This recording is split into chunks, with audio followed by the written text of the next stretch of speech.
heading to Vermont. Today we're going to go from Massachusetts all the way to Stowe, Vermont. See you all in a little bit.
Break time!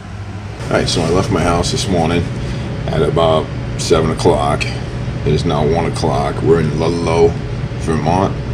And been going up Route 100. You know, started out on the highway to get up there.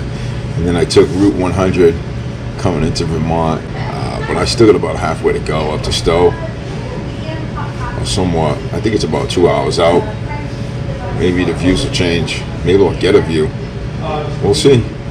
But so far, it's been a peaceful ride. Not that much traffic on 100. A few potholes here and there, and needs repairs in certain areas. So you'd have to be careful on some of those curves and stuff. But for the most part, the road is decent, except for some spots. I don't know how else to put that. But a couple of good views on the way up so far, but nothing to brag about, that's for sure. So once I'm done with the Route 100, I'll go ahead and rate it, and I'll let you guys know how or what I think of it. So finish my coffee, get back on the road, bike's fueled up, ready to go.